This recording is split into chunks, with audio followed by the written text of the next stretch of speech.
കൊച്ചിയിലെ ഒരാളെ കുത്തിക്കൊലപ്പെടുത്തിയിട്ടുണ്ട്. തമ്മനം സ്വദേശിയായ മനിൽകുമാർ എന്ന മനീഷാണ് മരിച്ചത്. ഇന്നലെ രാത്രി പാലാരിവട്ടം തമ്മനം മെയ് ഫസ്റ്റ് റോഡിൽ വെച്ചാണ് ഈ ഒരു കൊലപാതകം നടന്നത്. സംഭവവുമായിട്ട് ബന്ധപ്പെട്ട് 2 പേർ പിടിയിലായിട്ടുണ്ട്. ശ്യാം പ്രസാദ് ഉത്തമനുണ്ട് കൊച്ചിയിൽ നിന്ന്. ശ്യാം, എന്താണ് സംഭവിച്ചത്?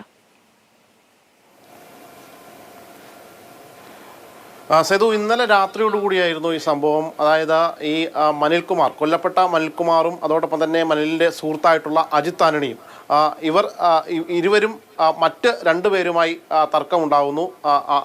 ആഷിത്തും എന്ന് പറയുന്ന ആളും അതോടൊപ്പം തന്നെ ഈ ജിതേഷും എന്ന് പറയുന്ന ഈ 2 പേർ തമ്മിൽ, ആഷിത്തും ജിതേഷും തമ്മിൽ തർക്കമുണ്ടാവുകയും ഈ തർക്കം പിന്നീട് രൂക്ഷമാവുകയും തുടർന്നാണ് ഈ മനീഷിനെ കൊത്തുന്നത്.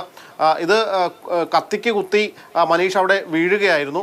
തുടർന്ന് അജിത് ആന്റണിക്കും കുത്തേൽക്കുന്നു. അജിത് ആന്റണി കുത്തേറ്റ് അവിടെ നിന്ന് ഓടി വീട്ടിലേക്ക് എത്തുന്നു. വീട്ടിൽ ചെന്ന ഭാര്യയോട് പറയുമ്പോഴാണ് ഭാര്യ ഇത് കാണുന്നത്. അതായത് കുത്തേറ്റ നിലയിൽ ഈ അജിത്തിനെ കാണുന്നത്. തുടർന്ന് മറ്റ് അയൽവാസികളെയും മറ്റുമൊക്കെ വിളിച്ച് അജിത്തിനെ ആശുപത്രിയിലേക്ക് മാറ്റി.